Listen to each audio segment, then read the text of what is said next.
Hello నమస్తే. ఆంధ్రప్రదేశ్‌లో ప్రభుత్వం ఏర్పడి 20 నెలలు గడిచిపోయినా ఉద్యోగుల్లో మాత్రం ఇంకా అన్‌రెస్ట్ కనపడుతోంది. కొత్త ప్రభుత్వం వచ్చిన తర్వాత ఉద్యోగులకు సంబంధించిన సమస్యలు పరిష్కారం కాలేదు అనే ఆందోళన ఉద్యోగుల్లో కనపడుతోంది.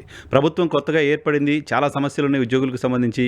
వాటి పరిష్కారానికి ప్రభుత్వానికి కొంత సమయం ఇవ్వాలి అనుకుంటున్నామని ఉద్యోగ సంఘాల నేతలు మొదట్లో చెప్పారు. ఓ ఏడాది సమయం ఇచ్చారు. ఇప్పుడు 20 నెలలు గడిచిపోతోంది. ఇప్పటికీ కనీసం పీఆర్సీ కమిషన్ కూడా ఏర్పాటు చేయకపోవడం పట్ల ఉద్యోగుల్లో తీవ్రమైన అసంతృప్తి వ్యక్తమవుతోంది. ఈ ఉగాదికైనా మా సమస్య పరిష్కారం పైన ప్రభుత్వం దృష్టి పెట్టాలి అని ఉద్యోగ సంఘాల నేతలు కోరుతున్నారు. అమరావతి జేఏసీ నేత బొప్పరాజు వెంకటేశ్వర్లు గారు ప్రస్తుతం మనతో పాటు లైవ్లో జాయిన్ అవుతున్నారు. ఉద్యోగుల సమస్యలు ఏంటి, ప్రభుత్వం స్పందన ఏంటి, ప్రభుత్వానికి ఏం చెప్పదలుచుకున్నారు, ఈరోజు మాట్లాడదాం. సార్ నమస్తే. బొప్పరాజు గారు సార్ నమస్తే. ఎలా ఉన్నారు? చాలా రోజులు అయిపోయింది. అవును సార్ చాలా రోజులైంది. మేము మా యొక్క సంస్థాగతంగా ఉన్న సంఘాలంతా కూడా బలోపేతం చేసుకుంటూ ఆ ప్రక్రియలో గత సంవత్సరంన్నరగా మేము కూడా ఆ పనిలో పడి ఉన్నాం. సార్, ఆంధ్రప్రదేశ్లో సగటు ఉద్యోగి సంతోషంగా ఉన్నారా? సంతోషంగా ఉంటే ఎందుకు, లేకపోతే కారణం ఏంటి? సార్ ఎట్టి పరిస్థితుల్లో ఉండే అవకాశమే లేదు సార్. కారణం ఏంటంటే గతంలో తీవ్రంగా నష్టపోయినటువంటి అతి పెద్ద వర్గం ఏదైనా ఉందంటే అది ఉద్యోగుల వర్గమే. సో సొంతగా అంటే ఏదో ప్రభుత్వం ఎక్సెస్ గా ఇవ్వటం కాదు, తనకు రావాల్సిన జీతభత్యాల్లోనే వేల కోట్ల రూపాయలు బకాయిలు పడినటువంటి పరిస్థితి. సో ఆ బకాయిలు అలా అలా అలా పెరుగుతున్నాయి. ఈ ప్రభుత్వం వచ్చిన 2 సంవత్సరాల నుంచి కూడా డిఏలు ఇవ్వనందువల్ల ఆ డిఏలు కూడా అలా అలా అలా పెరిగిపోయి అరియర్స్ అది కూడా ఎప్పుడు ఎన్ని వేల కోట్లకి వెళ్తాదో తెలియని పరిస్థితిలో ఉంది.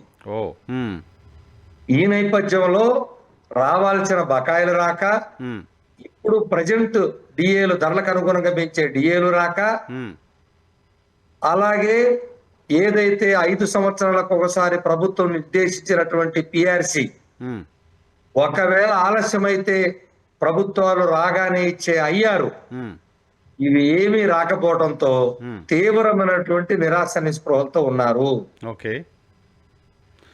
ఎక్కడా కూడా సంతోషం లేదు. పని ఒత్తిడి పెరిగింది. ఎందుకంటే విపరీతంగా ఒక మనిషి నలుగురు చేసే పనిని ఒకటే చేయమంటున్నారు. రిక్రూట్మెంట్ లేదు. రిక్రూట్మెంట్ మొత్తం 30 years నుంచి రిక్రూట్మెంట్ లేదు. పైన ఆఫీసర్లు ఐఏఎస్ లు, గ్రూప్ 1లు, గ్రూప్ 2లు ఈ 3 చేస్తారు. గ్రూప్ 4 అనేది చేసి మాకు తెలిసి 30 సంవత్సరాల పైన అయింది. మరి కావాల్సిందే గ్రూప్ 4 రిక్రూట్మెంట్. అటువంటిది ఆ రిక్రూట్మెంట్ లేనందువల్ల తీవ్రమైనటువంటి పని ఒత్తిడి పెరిగింది. విపరీతంగా రిటైర్మెంట్స్ పెరిగిపోయినాయి. ఫ్రెషర్స్ లేరు. నలుగురు పని ఒకటే చేస్తున్నాడు. సార్, గత ప్రభుత్వం పిఆర్సీ తర్వాత డిఏలకు సంబంధించి కొంత మీరు ఇబ్బంది పడ్డారు లాంటి ఇంప్రెషన్ ఉంది. గత ప్రభుత్వం పేరు మీరు పోరాటం చేశారు. ఇప్పుడు అధికారంలో ఉన్న కూటమి మేము అధికారంలోకి రాగానే ఉద్యోగులకు సంబంధించిన సమస్యలన్నీ పరిష్కారం చేస్తామని హామీ ఎన్నికల్లో ఇచ్చింది. హామీ ఎందుకు అమలు చేయలేకపోతోంది? మీరు ఉద్యోగ సంఘాల నేతలుగా ప్రభుత్వాన్ని ఏమన్నా కలిశారా? ప్రభుత్వం చెప్తున్న మాట ఏంటి? ప్రభుత్వానికి ఉన్న అభ్యంతరాలు, అడ్డంకులు, అవాంతరాలు ఏంటి? మేము ఈ విషయాన్ని చాలా స్పష్టంగా చెప్పాము గతంలో అనేక మీడియా సమావేశాల్లో కూడా. ఈ రాష్ట్రంలో ఉన్నటువంటి ప్రభుత్వ ఉద్యోగులు, లక్షలాది మంది ప్రభుత్వ ఉద్యోగులు కూటమి ప్రభుత్వం మీద నమ్మకంతో మాకు తప్పకుండా కూటమి ప్రభుత్వం వస్తే మా బకాయిలతో సహా మాకు అన్ని కూడా అప్డేట్ చేస్తారనే ఒక నమ్మకంతో ఈ కూటమి ప్రభుత్వం తీసుకురావడంలో కూడా కీలక పాత్ర వహించారు. అటువంటి ప్రభుత్వ ఉద్యోగులు కనీసం ప్రభుత్వం మా వైపు చూడలేదు, మా వైపు మాట్లాడలేదని, సంవత్సరం తర్వాత కూడా మాట్లాడలేదని చాలా ఆవేదన చెందాం. దానికి అనుగుణంగానే లాస్ట్ ఇయర్ అంటే 2025లో జూన్ లో మేము రాష్ట్ర స్థాయి సమావేశం నిర్వహించి ఏపీ చేసి అమరావతి పక్షాన, అయ్యా మీరు ఇంకా కనీసం మాతో చర్చించకపోతే మేము వేరే గత్యంతరం లేదు, రానున్న 3 మాసాల్లో సమావేశాలు నిర్వహించుకొని ఉద్యమానికి వెళ్ళటం తప్ప వేరే మా గత్యంతరం కనిపించట్లేదు, మా సమస్యలే మీరు చర్చించట్లేదు, కూటమి ప్రభుత్వం మీద పెట్టుకున్న ఆశలన్నీ ఉద్యోగులు ఎదురు చూస్తున్నారు, మీరు ఇచ్చినటువంటి హామీలు కూడా అమలు లేదని చెప్పి మేము స్పష్టంగా మాట్లాడినప్పుడు, అప్పుడు వెంటనే గౌరవ సిఎస్ గారితో ఒక సమావేశం ఏర్పాటు చేసి తదనంతరం వారు ప్రభుత్వ పెద్దల దృష్టికి తీసుకెళ్లి ఓకే. 18/10 అంటే కరెక్ట్ గా దీపావళికి 2 రోజుల ముందున హ్మ్. 18/10 తారీఖు గౌరవ మంత్రివర్యులు హ్మ్. ముగ్గురిని, అంటే 3 పార్టీల నుంచి, కూటమి ప్రభుత్వం నుంచి, హ్మ్. టీడీపీ నుంచి, బీజేపీ నుంచి, జనసేన నుంచి ముగ్గురిని హ్మ్. పయ్యావుల కేశవ్ గారి యొక్క నాయకత్వంలో హ్మ్. ముగ్గురు ఒక సమావేశం ఏర్పాటు చేశారు. ఓకే. అదే రోజు ఉదయం హ్మ్. చేసి మీ సమస్యలన్నీ కూడా మా దృష్టికి వచ్చినాయి సిఎస్ గారి ద్వారా. హ్మ్. మరి ప్రభుత్వ ఆర్థిక పరిస్థితి తెలుసు కదా అని చెప్పి అన్నారు. హ్మ్. చెప్పాం మేము. హ్మ్. మీ ఆర్థిక పరిస్థితి తెలిసాయి కాబట్టే హ్మ్. మేము ఇన్ని సంవత్సరాల నుంచి ఆగి ఉన్నాం. ఓకే. మాకు న్యాయబద్ధంగా రావాల్సిన అప్పు అది. హ్మ్. ప్రభుత్వం మాకు అప్పు పడింది. హ్మ్.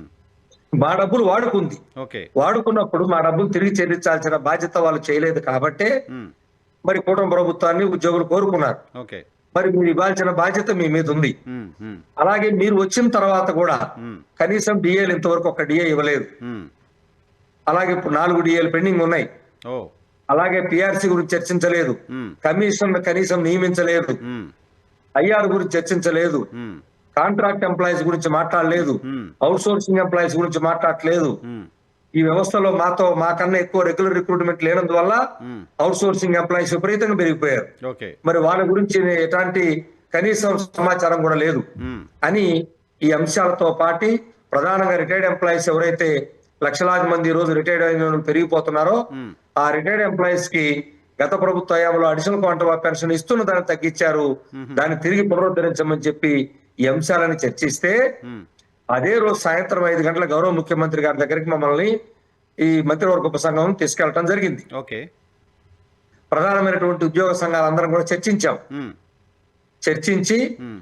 వారు దాదాపుగా చాలా గొప్ప విషయం ఏంటంటే ఏదో 10 నిమిషాలు, 15 నిమిషాలు మాట్లాడి గౌరవ సీఎం గారు ఎప్పుడైనా వెళ్తుంటారు మాతో. ఎక్కువసేపు ఉండరు. హ్మ్. ఏదో ఒకటి మేము డిమాండ్స్ పెడతామని. హ్మ్. కానీ సుమారుగా 2:30 గంటల సేపు కూర్చొని అన్ని మాట్లాడారు. ఓకే. మేము కూడా సంతోషపడ్డాం. ఇంత టైం ఇచ్చారు. గతంలో మేము ఎదురు చూస్తా ఉన్నాం. గత సాంప్రదాయం ఉండేది ఆయనకి బాగా. లేదని చెప్పి మేము సంతోషపడ్డాం. హ్మ్. పడుతూ చెప్పాం. ఆయన కొన్ని అంశాలని ఆ రోజు పరిష్కారం నాన్ ఫైనాన్షియల్ ఇష్యూస్ పరిష్కరించినా, హ్మ్. ఫైనాన్షియల్ ఇష్యూస్ ని నాకు వదిలిపెట్టండి. ఓకే. ఎస్పెషల్లీ పిఆర్సీ అంశం హ్మ్. నేనే అతి త్వరలో మీకు తెలియజేస్తాను హ్మ్. అన్నప్పుడు మేము చెప్పాం, సార్ మీరు పిఆర్సీ కమిషన్ నియమిస్తూ ఉత్తర్వులు ఇస్తే గానీ మేము బయటికెళ్ళలేం. హ్మ్. అంతే మాకు కదా! ఆశగా ఎదురు చూస్తున్నారు. హ్మ్. చాలా కష్టం. హ్మ్. దయచేసి మాకు పిఆర్సీ కమిషనర్ అపాయింట్ చేస్తూ ఈ రోజు అడ్రస్ ఒక పేరు అనౌన్స్ చేయండి సార్. పేరు ఇచ్చేదే కదా. హ్మ్. మళ్ళా ఆయన వచ్చి ఛార్జ్ తీసుకొని 6 మాసాలు టైం పడుతుంది. హ్మ్. కాబట్టి మీరు ఈ లోపు ఇవ్వండి. హ్మ్. ఐఆర్ విషయం మళ్ళా మాట్లాడుకుందాం అని చెప్పి అన్నాం. హ్మ్. కానీ హ్మ్. నేనే చేస్తాను, నాకు వదిలిపెట్టండి, హ్మ్. నా మీద నమ్మకం ఉంచండి అని చెప్పి గౌరవ ముఖ్యమంత్రి గారు చెప్తే, హ్మ్. మేము కూడా చాలా సీనియర్ కాబట్టి అనుభవం ఉన్నటువంటి గౌరవ ముఖ్యమంత్రి గారు ఉద్యోగుల యొక్క బాధలన్నీ తెలుసు కాబట్టి హ్మ్. తప్పకుండా చేస్తారని హ్మ్. ఆ రోజు నుంచి, హ్మ్. అంటే దాదాపుగా 10వ తారీఖు 18వ తారీఖు 10వ నెల నుంచి హ్మ్. ఈ రోజు వరకు కూడా హ్మ్. ఎదురు చూస్తానే ఉన్నాం. 5 నెలలు. కానీ అన్ని పండగలు వెళ్ళిపోతున్నాయి. హ్మ్. అన్ని అంశాలు దాటిపోతున్నాయి. హ్మ్. కానీ మాకెక్కడా కూడా సమస్యలకు పరిష్కారం కనిపించట్లేదు. హ్మ్. హ్మ్. హ్మ్. మేము ఏం సమాధానం చెప్పాలి ఉద్యోగులకు? లక్షలాది మంది ఉద్యోగులు హ్మ్. 1/7/2023 నుంచి రావాల్సినటువంటి పిఆర్సీని హ్మ్. మళ్ళా 1/7/28 వచ్చేస్తుంది హ్మ్. 2 ఏళ్లలో. హ్మ్. అంటే మళ్ళా కొత్త పిఆర్సీ 13వ పిఆర్సీకి వస్తుంది. హ్మ్. మరి 3 ఏళ్ళు అయిపోతుంది. హ్మ్. ఇంతవరకు ఎంత మానిటరీ లాస్ ఉంటదో మాకు? కాదు సార్, పీఆర్సీ కమిషన్‌ని ఎందుకు రద్దు చేసింది అసలు ఈ ప్రభుత్వం? ఈ ప్రభుత్వం రద్దు చేయలేదు. హ్మ్. వారికై వారు స్వయంగా కమిషనర్ గారు పాత ప్రభుత్వం నియమించింది కాబట్టి, హ్మ్. కొత్త ప్రభుత్వం మారింది కాబట్టి, హ్మ్. వాళ్ళు ఎవరినైనా వాళ్ళ చాయిస్ ఎవరైనా ఎన్నుకుంటారేమో అనే ఉద్దేశంతో హ్మ్. ఆయన గౌరవప్రదంగా రాజీనామా చేశారు. సరే సార్, ఇక అది తెలుసు కదా మీకు నాకు, ఎందుకు రాజీనామా చేస్తారో ప్రభుత్వంలో వచ్చిన తర్వాత. సరే, ఆయన అంటే రాజీనామా చేశారు. పాత ప్రభుత్వం ఆబ్లిగేషన్ గా ఆయనకి ఇచ్చింది అనుకొని, ఆ! కొత్త ప్రభుత్వం వస్తే వాళ్ళ చాయిస్ నన్ను ఉంచుతారో ఎవరిని ఉంచుతారో నాకెందుకని ఆ! డాక్టర్ మన్మోహన్ సింగ్ ఐఏఎస్ గారు రాజీనామా ఆయన పద్ధతిగానే గౌరవంగానే ఇచ్చారు. మంచిదే, ఇచ్చారు. సాంప్రదాయం. కొత్త పీఆర్సీ వేయటానికి ఈ ప్రభుత్వానికి ఉన్న ఇబ్బందులు మీకేం కనిపిస్తున్నాయి? ఎందుకు పీఆర్సీ కమిషన్ కూడా ఏర్పాటు చేయలేకపోతోంది? మాకదే అర్థం కాని విషయం సార్. హ్మ్. ప్రభుత్వం గౌరవ ముఖ్యమంత్రి గారే స్వయంగా చెప్పి మాట్లాడి నా మీద నమ్మకం ఉంచండి అని చెప్పి ఇప్పుడు 5 మాసాలైంది. హ్మ్. అందులో ఎలాంటి మతలబు లేదు. హ్మ్. పిఆర్సీ కమిషన్ వేయకుండా ఏమో డైరెక్ట్ గా పిఆర్సీ చేస్తారంటే అట్లా చేయలేరు. హ్మ్. ఎందుకంటే చాలా ప్రొసీజర్ కదా, రిప్రజెంటేషన్స్ సబ్మిట్ ఉంటాయి దాంట్లో. చేయాలి, వాళ్ళు తిరగాలి, అన్ని తెలుసుకోవాలి. వాళ్ళు వర్క్ చేయాలి, దాని రిపోర్ట్ సబ్మిట్ చేయాలి. కాకపోతే గతంలో మాదిరి సంవత్సరాలు అవసరం లేదు. కారణం ఏంటంటే టెక్నాలజీ పెరిగింది, అంత డేటా రెడీగా ఉంది. మరెందుకు ఆలస్యం? కాబట్టి విత్ ఇన్ 60 days 90 days కూడా కంప్లీట్ చేసేయచ్చు.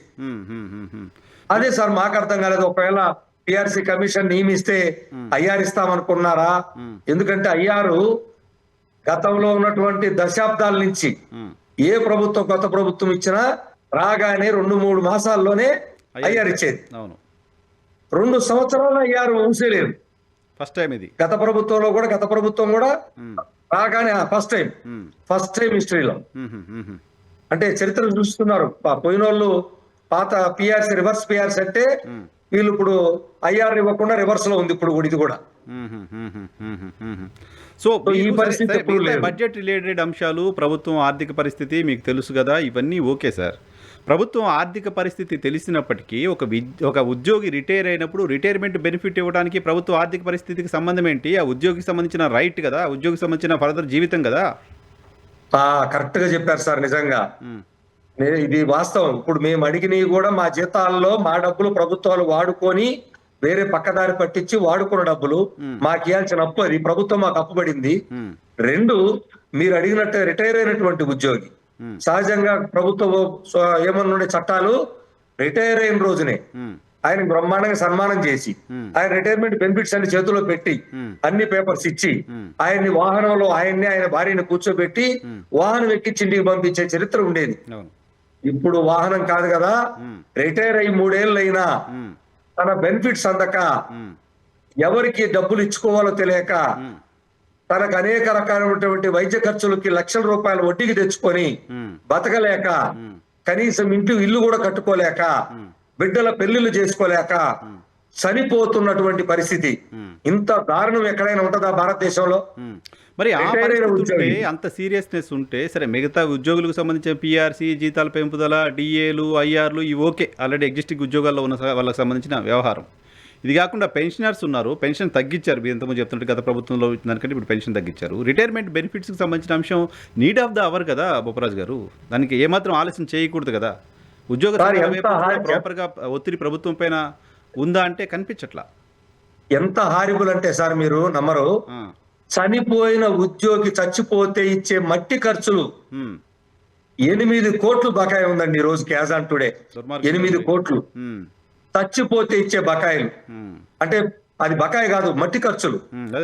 బకాయిలకి ఎవరికి ఏమి ఇవ్వలేదు, చచ్చిపోతే వాళ్ళ కుటుంబానికి బకాయిలు తీర్చలేదు ఇంతవరకు. ఇంతకన్నా దారుణం ఉంటుందా సార్?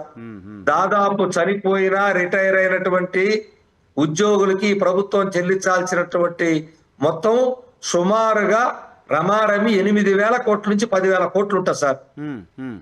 ఇంకా చెప్పండి, ఇది ఇన్ రైటింగ్ లో రాసి ఇచ్చాం ప్రభుత్వానికి. గౌరవ ఆర్థిక శాఖ మంత్రులకు నిన్న జరిగినటువంటి అసెంబ్లీ ఆర్థిక ఫైనాన్షియల్ మినిస్టర్ గారు మొన్న బడ్జెట్ సమావేశాలు అయిపోయినాయి కదా, చివరి రోజు ఆర్థిక శాఖ మంత్రులు గారిని కలిసి అయ్యా చనిపోయిన వాళ్ళకి, రిటైర్ అయిన వాళ్ళకి ముందు చెల్లించండి అని ఏపీ జేఏసీ అమరావతి పక్షాన సుమారుగా 10,000 కోట్లు ఉంటుందని వారికి లిఖితపూర్వకం కూడా ఇచ్చేసాం, వాళ్ళకి ఫస్ట్ ఇవ్వండి అని. సో ఇంతవరకు ఎలాంటి సమాచారం లేదు. సో ఇలాంటి పరిస్థితుల్లో ఎలా తట్టుకోగలరో మీరే ఆలోచించండి, ప్రజలు ఆలోచించాలి. మెడికల్ బకాయిల సంగతి ఏంటి? ఉద్యోగులకు సంబంధించిన మెడికల్ బకాయిలు కూడా పెండింగ్లో ఉన్నాయని చాలా చోట్ల వింటున్నా. నాకు కూడా కొంతమంది మెసేజ్లు పెడుతున్నారు ఉద్యోగులు, దీనిపైన మీరు మాట్లాడండి సార్ అని చెప్పి చాలా మంది మెసేజ్లు పెడుతున్నారు. మెడికల్ రీయింబర్స్మెంట్ అంటే చూడండి, ఎంప్లాయీస్ హెల్త్ కార్డు ఆసుపత్రిలో పనిచేయదు. ఏ ఒక్క ఆసుపత్రి మా యొక్క వైద్యాన్ని చేయటానికి యాక్సెప్ట్ చేయరు. చేస్తారు, ఏవి చేస్తారంటే వాళ్ళకి ఆదాయం ఉన్నాయి చేస్తారు. వాళ్ళకి ఆదాయం అంటే ఏదైతే కొన్ని ప్రొసీజర్స్ అంటారు వాటిని 1980 ప్రొసీజర్స్ ఉన్నాయి. వీటిల్లో వాళ్ళకి ఆదాయం వచ్చే ప్రొసీజర్స్ వరకు మాత్రమే అమలు చేస్తారు. అంటే కంటికి పంటికి అవి ఆదాయం వస్తాయి కాబట్టి అవి చేస్తారు. మిగతా ఏ ఆసుపత్రులు అంటే హార్ట్ గాని, కిడ్నీ గాని, లేకపోతే లంగ్స్ గాని, ఏదైనా సరే ఉన్నటువంటి సివియర్ జబ్బులు లేదా యాక్సిడెంట్, మల్టీ ఫ్రాక్చర్స్ అయ్యి యాక్సిడెంట్ అయ్యి వెళ్తే ఆ మనిషిని అట్నే ఉంచుతారు తప్ప డబ్బులు కట్టండి ఏ ఆసుపత్రి రిసీవ్ చేసుకోదు. కానీ అక్కడ డబ్బులు ఆ ఎంప్లాయీస్ హెల్త్ స్కీమ్ డబ్బులు లేక వీడు సొంతంగా అప్పులు తెచ్చుకొని వడ్డీని తెచ్చుకొని 5 లక్షలు ఖర్చు పెట్టి మళ్ళా బిల్లు పేమెంట్ కోసం పెడితే తనకి తిరిగి వచ్చేది ఎంత తెలుసా? 5 లక్షల్లో 90,000 మాత్రమే. అదేంటి సార్, బిల్లు ఆల్రెడీ హాస్పిటల్కి పే చేసిన బిల్లే కదా పెడతాం, పూర్తి రియంబర్స్మెంట్ అవ్వాలి కదా. తప్పు చేస్తే ఆసుపత్రి మీద వాళ్ళ దాడులు జరపాలి తప్ప మేం కాదు కదా అంతే మరి బాధ్యత. మరి 5 లక్షలకు 90,000 రూపాయలు బిల్లు చేస్తూ ఆ బిల్లులు కూడా ఇవ్వలేని పరిస్థితి. ఆ 90,000 కూడా ఇవ్వకుండా ఈ రోజు సుమారుగా మెడికల్ రీయింబర్స్మెంట్లు 200 కోట్ల రూపాయలేమో వర్కింగ్ ఎంప్లాయీస్ కి, 120 కోట్లేమో రిటైర్డ్ ఎంప్లాయీస్ కి. ఇది CFMS లో ఉన్నాయి చెల్లించాల్సినవి. పెద్ద బడ్డెన్ కూడా కాదు కదా ప్రభుత్వానికి 200 కోట్ల రూపాయలు. ఇవి కాదు, ఇవి కాకుండా మళ్ళా CFMS దాకా పోని బిల్లులు ఉంటాయి, అవి మళ్ళా 200-300 కోట్లు ఉంటాయి. ఇది పరిస్థితి. ఇదంతా ప్రజలకు ఎవరికి తెలియదు. ఏదో ఉద్యోగులకి ఏం పని లేదు పాట లేదు, లేకపోతే ఊరక ఉద్యమాలు అంటారు, లేకపోతే రోడ్డు మీదకి వస్తారు అని రకరకాలుగా. లేదు మేము మీతో మాట్లాడుతుంటే దీన్ని లైవ్ లో చూస్తే చాలా మంది కింద తెలియని వాళ్ళు తెలిసిన వాళ్ళు మీకు ఎక్కడికి పోయారు, నిద్రపోయావా, అట్ట చేసావా, ఈ గవర్నమెంట్ ఏం చేసావా, ఆ గవర్నమెంట్ ఏదేదో రాస్తారు. కానీ మా బాధలు తోటి ఉద్యోగులు you are responsible to your employees అండి. సరే మిగతా పబ్లిక్ పొలిటికల్ ఇప్పుడు ఎట్లా తయారైందంటే ఆంధ్రప్రదేశ్లో ఇటు కొంతమంది ఆ పార్టీకి, ఇటు కొంతమంది ఈ పార్టీకి, వాళ్ళకి వ్యతిరేకంగా ఉంటే వీళ్ళు, వీళ్ళకి వ్యతిరేకంగా ఉంటే వాళ్ళు కింద వచ్చి కామెంట్స్ పెడతారు, పట్టించుకోవాల్సిన అవసరం లేదు. కానీ ఉద్యోగులు ఏమనుకుంటున్నారు అనేది పాయింట్. ఉద్యోగులు ఏమనుకుంటున్నారు, వాళ్ళకి సంబంధించిన సమస్యలపైన మనం ఫైట్ చేస్తున్నామా లేదా అనేది పాయింట్. ఈ ప్రభుత్వం ఇచ్చిన హామీని అడుగుతున్నామా లేదా అనేది పాయింట్. అది చేస్తున్నామా లేదా మాత్రమే చూడాల్సిన అవసరం ఉంటుంది. ఎస్ సార్, కరెక్ట్ అదే సార్, ఇది వాస్తవం. ఎందుకంటే మా బాధను కూడా ఆవేదన అర్థం చేసుకోమని చెప్తున్నాం. వాళ్ళ ఇంట్లో కూడా వాళ్ళ కుటుంబాల్లో కూడా ప్రభుత్వ ఉద్యోగులు ఉంటారు, వాళ్ళని అడగమనండి, వాళ్ళని అడిగి కనుక్కోమనండి. ఎందుకంటే కామెంట్స్ కూడా చాలా దుర్మార్గంగా మమ్మల్ని దూషిస్తూ పెట్టడం మంచిది కాదు కదా. మేమేం తప్పులు చేస్తే చెప్పండి, తప్పకుండా మేము శిక్షార్హులం దేనికైనా. అంతే తప్ప మీ కుటుంబాల్లో ఉన్న ఉద్యోగులు అడిగితే వాళ్ళే చెప్తారు. 2023లో పీఆర్సీ వేయాలి, అది ఉద్యోగుల గొంతెమ్మ కోరిక కాదు, చట్ట ప్రకారం వాళ్ళకి ప్రతి 5 ఏళ్ళకి ఒకసారి పీఆర్సీ వేయాలి. 23లో వేయాలి, ఇప్పుడు 26లో ఉన్నాం, మార్చి అయిపోతుంది. పీఆర్సీ కమిటీనే లేదు ఇప్పుడు ఆంధ్రప్రదేశ్ రాష్ట్రంలో.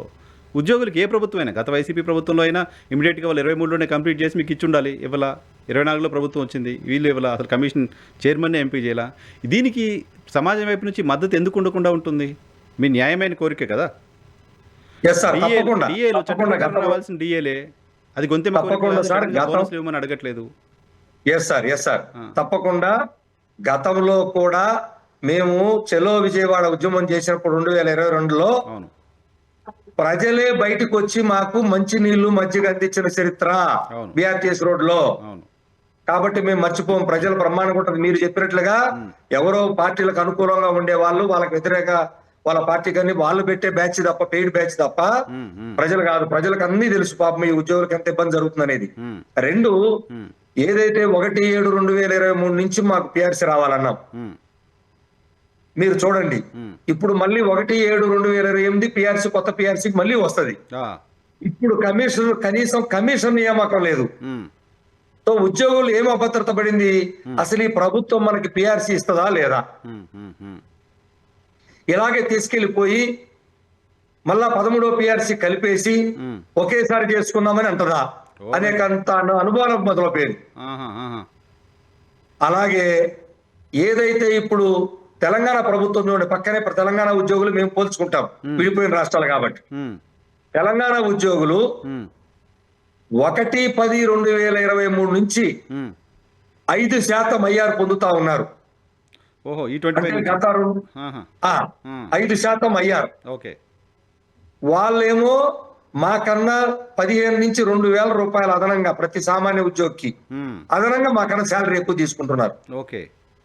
ఇక్కడ మాత్రం ఆంధ్రప్రదేశ్ లో ఈ రోజు కూడా ఐఆర్ ₹1 ఇచ్చింది లేదు, అసలు చర్చించిన మాట కూడా లేదు.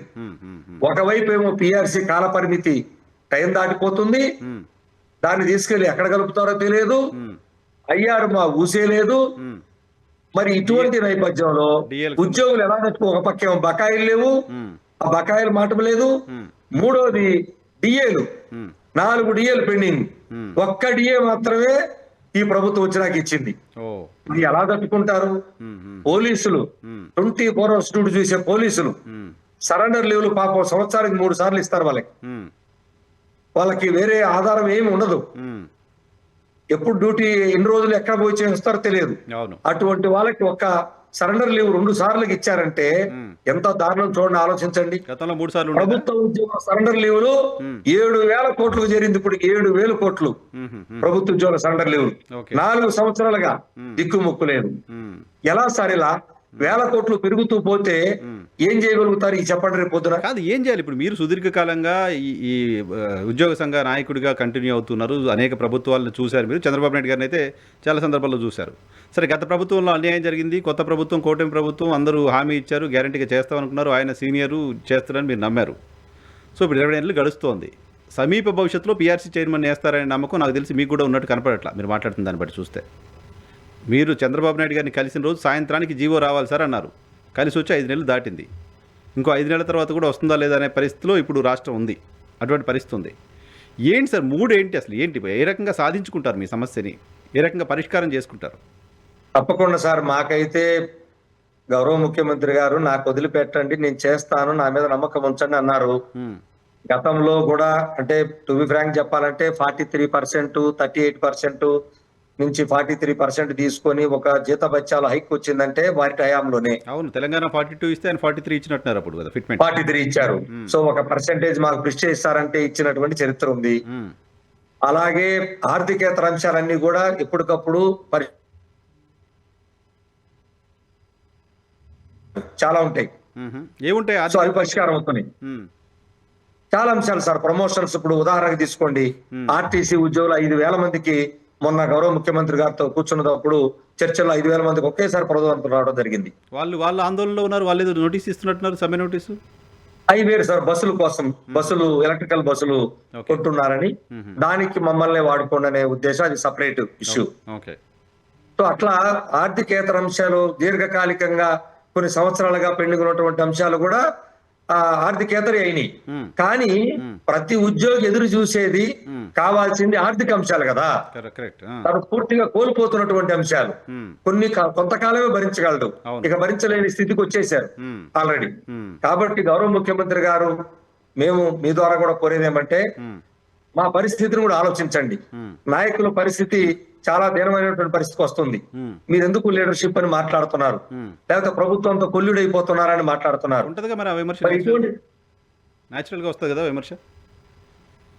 ఇటువంటి పరిస్థితుల్లో గౌరవ ముఖ్యమంత్రి గారు మరి ముందుకొచ్చి, మేము ఏదైతే మరి నమ్మకంతో ఉన్నామో, లేదు ఈ రాష్ట్రంలో ఉన్నటువంటి లక్షలాది ప్రభుత్వ ఉద్యోగులు గాని పెన్షనర్లు గాని ఒక నమ్మకంతో కూటమి ప్రభుత్వం తేవడంలో కీలక పాత్ర వహించారు.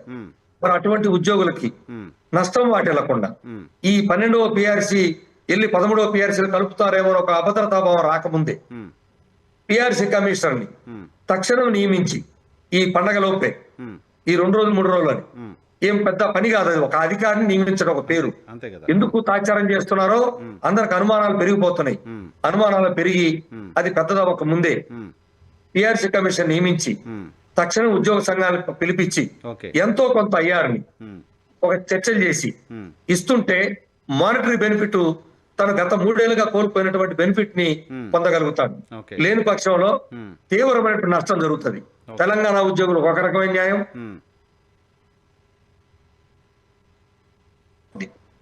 ఇప్పటికే 3 ఏళ్ల నుంచి మేము తీవ్రంగా ఆర్థికంగా తెలంగాణ ఉద్యోగులు మనకు 2,000 రూపాయల పైచిలకు జీతభత్యాల తేడా ఉంది. దయచేసి అర్థం చేసుకోండి. PRC commission నియమించండి. ఐఆర్ని తక్షణమే ప్రకటించకపోతే ఇంకా ఓపిక లేదు ఉద్యోగుల దగ్గర. వాళ్ళు సహనంగా ఓపికతో ఉన్నంతసేపు మేము వాళ్ళకి సపోర్ట్ చేస్తాం. కానీ వాళ్ళ నుంచి వ్యతిరేకత పెరిగినప్పుడు మేము అనివార్యంగా ఉద్యమ దిశగా వెళ్లాల్సి వస్తుంది. కానీ ఉద్యమ దిశగా వెళ్లే పరిస్థితి కల్పించరని మాకు గతంలో గౌరవ ముఖ్యమంత్రి గారి మీద చూశారు కాబట్టి, మాకు అనుభవం ఉంది కాబట్టి ఆ నమ్మకంతో మేమైతే ఉన్నాం. ఎప్పటి వరకు ఉంటారు ఆ నమ్మకంతో? ఉద్యోగులు ఓపిక పెట్టేంత కాలం. సో ఉద్యోగులు రోడ్డును పడాలి తప్ప ఉద్యోగ సంఘాలు రోడ్డు ఇప్పుడే ఎక్కుతాం. ఉద్యోగుల్లో నుంచి పూర్తిగా వాళ్ళ నుంచి మాకు వస్తుంది, మాకు ఆ సిగ్నల్ తెలుస్తుంది. నేను వింటోంది నాయకులు ఇళ్ల దగ్గరికి వస్తున్నారు, ఆ రిటైర్మెంట్ బెనిఫిట్ ఏంటి, మెడికల్ లీవ్ ఏంటంటే మీ ఇళ్ళ అవును. చుట్టూ తిరుగుతున్నారు విన్నాం. వస్తున్నారు, ఆల్రెడీ స్టార్ట్ అయింది. ఒత్తిడి ఏంటి, మిమ్మల్ని హౌస్ అరెస్ట్ చేయాలా, మిమ్మల్ని ఇంట్లో నుంచి బయటికి రాకుండా చేయాలా, ఏంటి ఒత్తిడి? లేదు లేదు లేదు, వాళ్ళ నుంచి ఇళ్ళకి వస్తున్నారు. రిటైర్డ్ ఎంప్లాయీస్ అయితే తట్టుకోలేక మెసేజ్లు పెట్టి మేము చచ్చిపోతున్నాం, మాకు చనిపోయినా భార్య లేదు. ఒక రిటైర్ ఉద్యోగి తన బాధ చెప్పాడు. తను భార్య చనిపోయింది, తన రిటైర్మెంట్ బెనిఫిట్స్ రావాలి, కానీ ఈ లోపు తను కూడా చనిపోయాడు. ఈ రిటైర్మెంట్ బెనిఫిట్స్ చెల్లించమని వాళ్ళకు పిల్లలు ఎవరు లేరు. సో ఒక అక్క చెల్లెళ్ళు 70 సంవత్సరాల పై చేరినటువంటి అక్క చెల్లెళ్ళు రిప్రజెంటేషన్ పెట్టారు, మా అన్నకి చనిపోయాడు, ఆ బెనిఫిట్స్ మాకేంటి అని. ఏం చేయాలో తహసీల్దార్ తలబట్టుకున్నాడు, సర్టిఫికేట్ ఎట్లా ఇవ్వాలని. ఎంత దారుణం చూడండి, కనీసం తన బెనిఫిట్స్ చెల్లించుకునే పరిస్థితి. కాబట్టి ఉద్యోగులు మేము ప్రభుత్వానికి మీలాంటి వారి ద్వారా తెలియజేయాల్సిన బాధ్యత మాకుంది. మేము ప్రభుత్వానికి తెలియజేస్తున్నాం. గౌరవ ముఖ్యమంత్రి గారు చెప్పిన ఆశతోనే మేము చాలా కాలం ఎదురు చూసాం. కాబట్టి ఇప్పటికైనా పిఆర్సీ కమిషన్ అనేది అసలు అది ఆర్థిక అంశమే కాదు. నియామకం అనేది ఆగమేఘాల మీద చేయొచ్చు. ఎందుకు ఆపుతున్నారనేటువంటి అనుమానం పూర్తిగా బలపడిపోక ముందే తక్షణం చేస్తే బాగుంటుంది. లేని పక్షంలో మేము మా సమావేశాలు, జిల్లాల పర్యటన తిరిగి ఉద్యోగుల యొక్క అభిప్రాయాలు తీసుకొని మేము ముందుకు వెళ్లాల్సిన పరిస్థితి అయితే వస్తుంది. లాస్ట్ టైం మనం 6 months బ్యాక్ మాట్లాడుకున్నట్టున్నాం. అప్పుడు మీరు చెప్పారు, సరే కొత్త ఏడాది అవుతుంది, ప్రాబ్లమ్స్ ఉన్నాయి, ప్రభుత్వానికి కూడా కొంత టైం ఇవ్వాలనుకుంటున్నాం, టైం ఇచ్చి మేము ఉద్యోగుల నుంచి ఒత్తిడి ఉన్నప్పటికీ ప్రభుత్వాన్ని ఇబ్బందుల్లో ఉంది కాబట్టి మేము కాస్త ఓపికగా ఉంటున్నాం, చంద్రబాబు నాయుడు గారు సీనియర్ నాయకుడు, అనుభవం ఉన్న వ్యక్తి అని చెప్పారు. 6 నెలల తర్వాత మళ్ళీ మనం మాట్లాడుకుంటున్నాం. మీ స్టాండ్లో నాకు ఏం తేడా కనిపించట్లా. ప్రభుత్వ వైపు నుంచి యాక్షన్ కనిపించట్లా. ఆ రోజు మీతో మాట్లాడుకున్న తర్వాత నేను ఇందాక చెప్పాను మీకు సీక్వెన్స్ లో, గౌరవ సిఎస్ గారు అంటే సిఎస్ గారికి పిలిచారు, మంత్రుల కమిటీ పిలిచింది, చంద్రబాబు నాయుడు గారు 2.5 గంటలు మాట్లాడారు. ఫలితం ఏంటి? అప్పుడే ఆ తర్వాత మళ్ళీ ఇప్పుడే మనం గౌరవ ముఖ్యమంత్రి గారు మాట్లాడుకున్న తర్వాత మనం ఇప్పుడే మాట్లాడుతున్నాం. Correct sir. ఆ రోజు మీరు మాట్లాడారు, మాట్లాడిన తర్వాత ఈ డెవలప్మెంట్ అంతా జరిగింది. డెవలప్మెంట్ సంబంధించిన రిజల్ట్ ఏమొచ్చింది ఉద్యోగులకి అంటున్నా? అదే మేము ఆయనే పిలుస్తానన్నారు, నాకు వదిలిపెట్టండి అన్నారు, నమ్మకంతో ఉన్నాం. కంటిన్యూగా అసెంబ్లీ మొన్న అయిపోయింది. సో ఇప్పుడు అసెంబ్లీ కూడా దాదాపు 1 month పైన అసెంబ్లీ నడిచింది.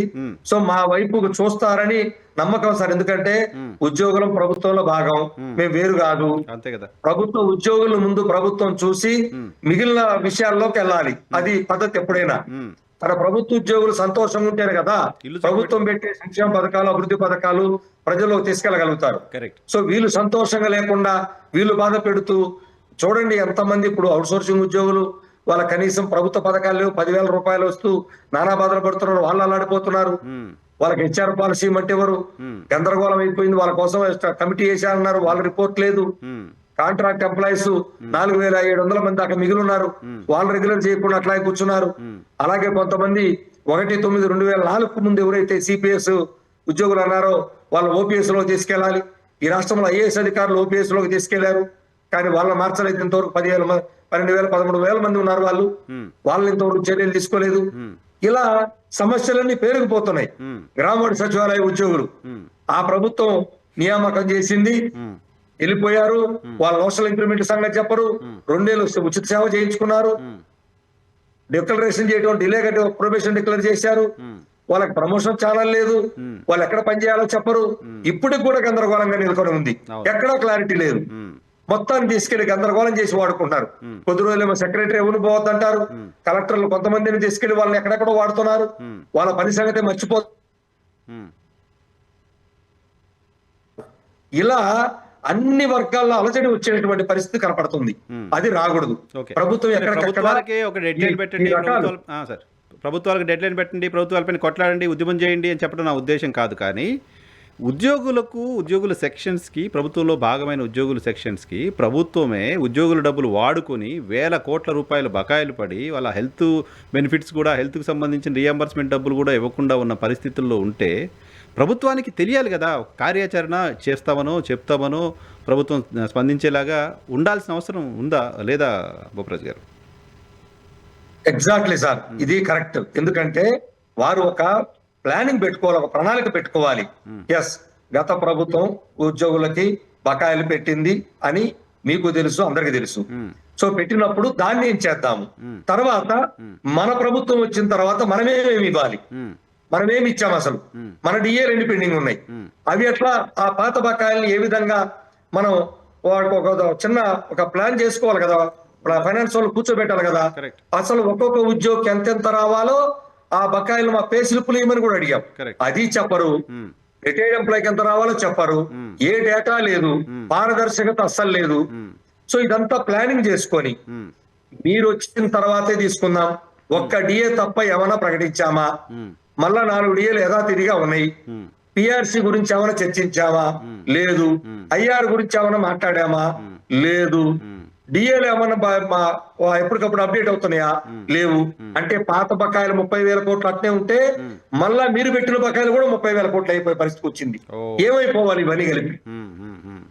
ఒకవైపు పని ఒత్తిడి తట్టుకోలేక, ఒకవైపు ఆర్థిక ఒత్తిడి తట్టుకోలేక చావులు జరుగుతున్నాయండి. చచ్చిపోతున్నారు ఎంప్లాయీస్ చాలా మంది.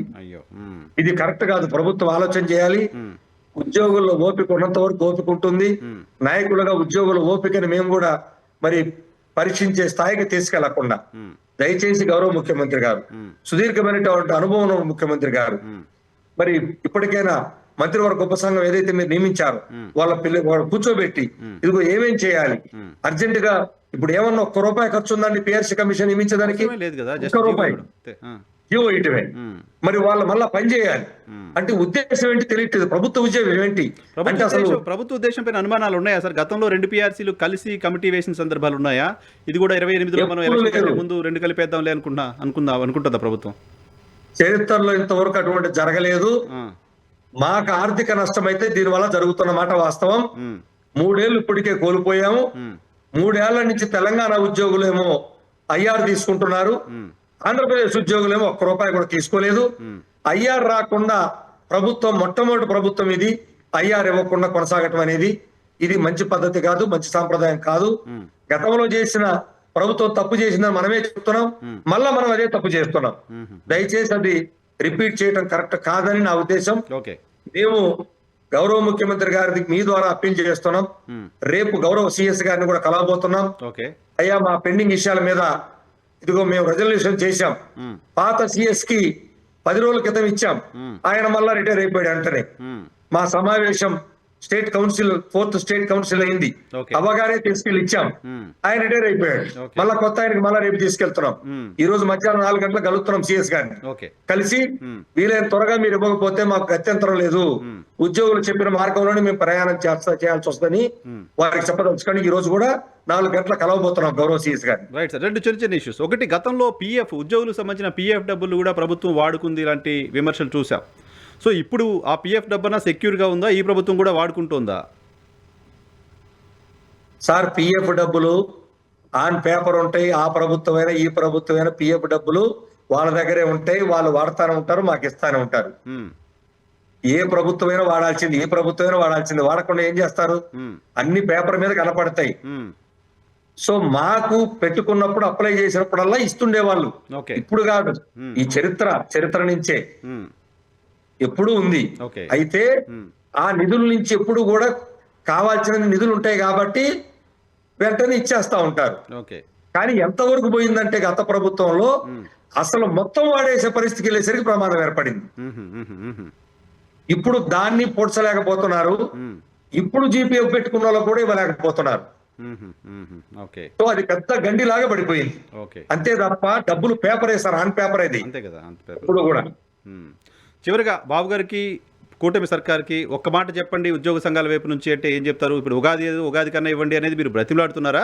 ఉగాది కన్నా ఇవ్వకపోతే మేము యాక్షన్ ప్లాన్ తీసుకుంటామని హెచ్చరిస్తున్నారా ఏంటి? సార్ ఒక్కటే మేము చెప్పేది, ఇదేమి ఎక్కడా కూడా సీక్రెట్ అంశాలు కాదు, గౌరవ ముఖ్యమంత్రి గారి తెలియని అంశాలు కాదు. వారితో స్వయంగా 18/10/2025న ఉద్యోగ సంఘ నాయకులు అందరం కూడా ఎకరు పెట్టాము. నాకు ఉద్యోగ సంఘ నాయకులు అందరూ కూడా చెప్పారు అని నిన్న సంక్రాంతి రోజు ఉద్యోగులకి స్వయంగా గౌరవ ముఖ్యమంత్రి గారు పిఆర్సీ అడుగుతున్నారు, నాకు వదిలిపెట్టమని చెప్పారని వారే చెప్పారు. సో ఉద్యోగులకు అప్పీల్ చేశారు ఆయన. కాబట్టే మేము వారిని అడుగుతున్నాం. మరి ఉద్యోగుల పక్షాన ఉద్యోగులు తీవ్రమైనటువంటి ఆ పని ఒత్తిడితో పాటు ఆర్థిక ఒత్తిడి కూడా లోనవుతున్నారు. ఈ 2 ఒత్తిడిలోనైతే చాలా మానసికంగా ఒత్తిడికి గురైపోయి మరి మరణించే స్థితి కూడా కొన్ని వెళ్తా ఉన్నాయి. అక్కడ సంఘటనలు వస్తున్నాయి. ఆ స్థితికి వెళ్లకుండా అలాగే ఎవరైతే రిటైర్ అయినటువంటి చనిపోయిన ఉద్యోగుల కుటుంబాలని మీరు కాపాడే విధంగా వీలైన తక్షణంగా వాళ్ళ బకాయిలు చెల్లించండి, పిఆర్సీ కమిషన్ నియమించండి, అన్నిటి మీద ఒక చర్చ చేయండి. ఎప్పటికప్పుడు ఉద్యోగ సంఘాలతో మంత్రివర్గ ఉపసంఘాన్ని చర్చ చేపిస్తే ప్రభుత్వానికి మంచి జరుగుతుంది. ఓకే.